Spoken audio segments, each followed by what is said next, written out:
So, why position matters in a network. If the key to success in your social relationships is occupying what we call bridges or structural holes. And so basically a structural hole is you're the only relationship between two people. They don't know each other. Okay? So if you have two people who have not met, so we've got plenty of structural holes in this room. They haven't met each other, but you have a contact in common that does know you. You occupy a structural hole in the network between those two people. Now, what's the key on that? So, what is a structural hole? So, in addition to that, I think it's a good way to kind of illustrate it on a little mock social network here. So, in this one figure, and let's add some identity here. So, typically in networks, when I talk about weak ties and strong ties, thick lines typically represent a strong tie, and thin lines typically a weak tie. So this group A cluster here, everybody's got a strong tie with each other. That's probably, call it your family. Maybe group C up here is your college friends, and group B is your coworkers. There's no structural hole there in that network. Right? Your spouse, they know one of your college buddies, represented by this line. They know one of your coworkers. This line up here represents a weak tie between one of your college buddies and one of your coworkers. So all of those groups have some kind of interconnection with each other. There's no structural hole there. Whereas in this social network, it's the same groups, but without any interrelationships, except you, we've got 3 structural holes there. So you're the only connection between A and B. You're the only connection between B and C. And you're also the only connection between A and C. So in that network, you occupy 3 different structural holes. All right, so that's how we count these up from a network perspective. So who cares about these structural holes? All right, well, the primary advantage is they give you an information asymmetry. So if you know 2 people don't know each other, you basically have the combined knowledge of those 2 people. But they don't know each other, so they're not talking. So I've got the smart cat up here because you'll know a little bit more than everybody else if you have a structural hole. So if we need to reverse all the way back up to high school or back to high school, think of the person who always knew all the gossip and all the rumors going on. Chances are that they occupied a lot of structural holes there within that high school setting. All right, so these are the people who always know what's going on, what's happening. And having occupying a structural hole gives us 3, or having these information asymmetries gives us 3 main benefits. So the first one is our classic arbitrage. All right, so you know somebody who wants to pay $14,000 for a boat, and another one's willing to pay $12,000 for that same boat. You can go ahead and put those 2 parties together. Maybe you can buy the boat for 12 and resell it for 14. Okay, it's the classic buy low, sell high. Because you know that there's supply and demand that those 2 parties don't know about because they don't sit in a structural hole. The next strategy, this is also my second favorite picture of the day, is what's called Trigger's Gone, which is the laughing third. So you can play off 2 rivals against each other. If they don't know each other or if they don't communicate with each other, you can go back, and we see this in organizational politics all the time. You know what she said back in the other day? You know what you said? And so you play them off on each other.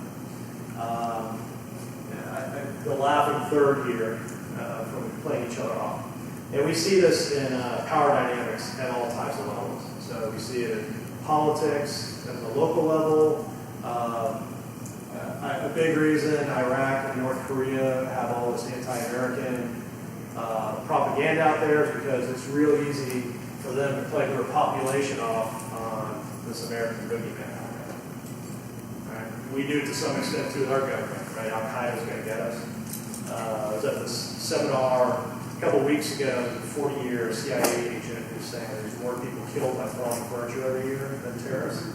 All right, so we've got this kind of group out here that say you got to watch out for them. We need, you need us type of deal. So 2 parties that don't know each other, you can play them off very easily with each other. But the third and primary benefit is connecting others, or what you probably know as networking. So two people don't know each other, that can benefit from each other, you can make that connection. So you can obtain information. Having that information asymmetry, you may use that to buy low, sell high. You can, if you want to mess with people, from a power dynamics perspective, you can do that. But the main benefit is that you can connect people that will benefit from getting to know each other. So the bigger your network, the more people you know, the more people you can help out. And this is really easy to do, right?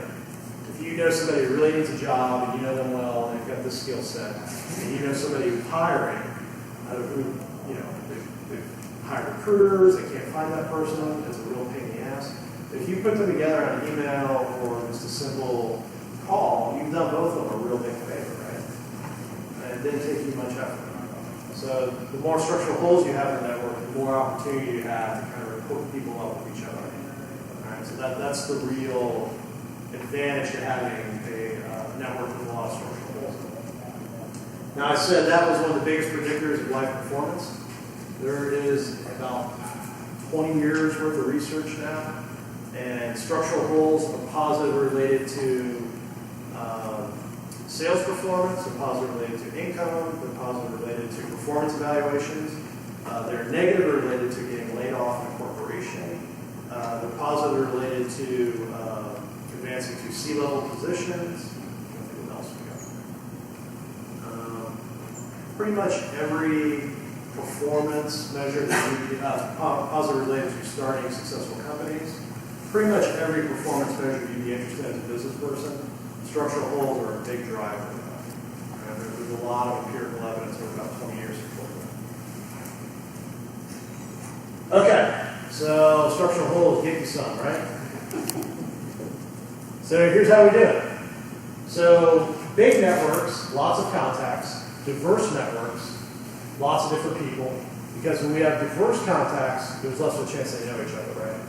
And you're going to have better quality information in there as well. Position, if you're central in that network, that's more likely to lead to structural holes. And then finally, having a lot of weak ties in your network, which makes it a little bit counterintuitive to people like, hey, if we're going to make a relationship with somebody, I want it to be a really solid, strong relationship, right? Here's the issue. On this side over here, we've got all strong ties. And maybe we've got your family, and maybe you've got maybe your three best friends up there. Okay? But the thing about strong ties is that they're typically very dense networks where everybody knows each other. So think of your family. Everybody has strong ties with each other, right? Right? So there's no information advantage. There's no structural hole in there. Everybody, you all know the same thing. You know what's going on. Think of your closest friends. They all know each other too, right? So you're not going to have too many structural holes in a network that has a lot of strong ties in it. All right, but if you have lots of weak ties in your network, so lots of acquaintances or people you talk to, occasionally see, maybe you talk to them anywhere from once a week to maybe once a year, as long as you're keeping those ties current and active, you've got all these weak ties out there. So going back to my social network, look, you know, that's my professional network. That's almost all weak ties in there. Right? There's not too many strong ties in that network. All right, and so weak ties, typically people don't know each other in there. And this guy, Mark Ranovetter, is a sociologist at Stanford, kind of figured this stuff out. The reason I got the kitten come out of the mailbox is he did this study back in the 70s where he basically gave people an envelope with somebody's name and their address on it. But he didn't put a stamp on it. So he'd say, hey Joseph, can you get this to my friend in Cleveland? He'd say, okay. And so Joseph would say, shit, who do I know in Cleveland?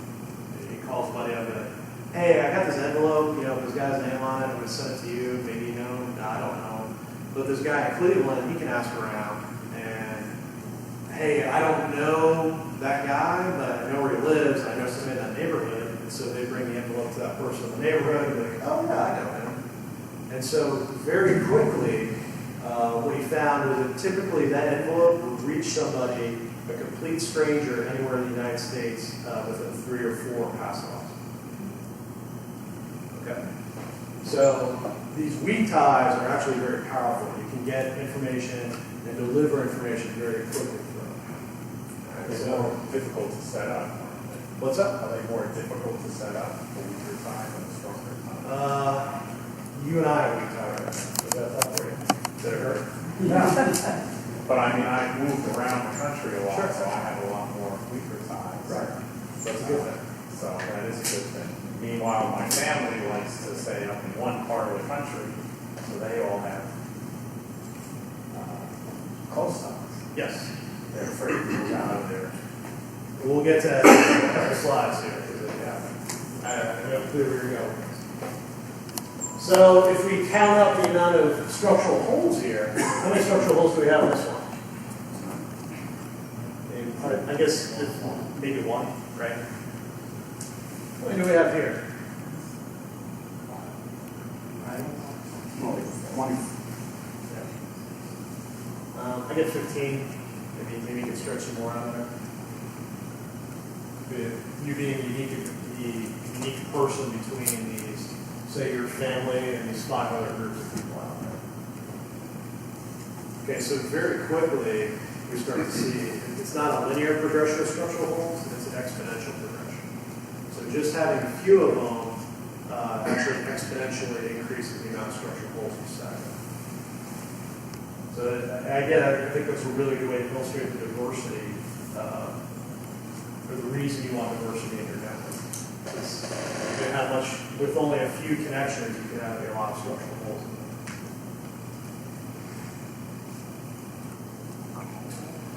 All right, so again, this is my network looking at it, but if you want to try to figure out what the structural holes are in here, it's a little bit more difficult to go ahead and point them and piece them out. But the best way, if you pull up your LinkedIn network, is that the people or the clusters on opposite ends of your network, you're more likely to have a lot more structural holes between those clusters there. So if I were to look at this whole Leadership Tampa crowd over here, and then my students from the past 2 years there, I guarantee you there's a ton of structural holes in that group. They just don't know each other. Right, that Leadership Tampa crowd's probably got about 20 years on age, maybe 25 years on age difference between that student crowd. They don't know each other, so there's a lot of structural holes in between them. At the same time, that student crowd saying, hey, I really like a job, or I'm interested in doing this. Now, Leadership Tampa crowd over there saying, we're hiring, I can't find people, anybody, that type of thing. So you can see how you can connect people very quickly from this big network perspective. So when you go ahead and map yours, it's about 2 minutes of your time. Well, it won't even hurt you.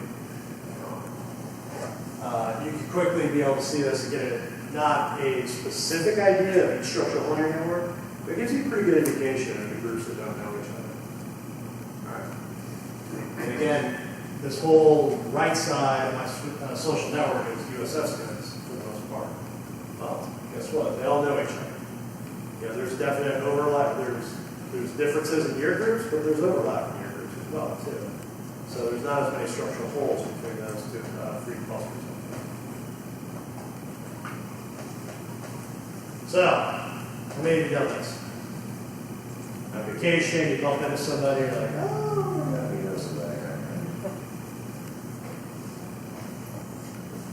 Super cute guy.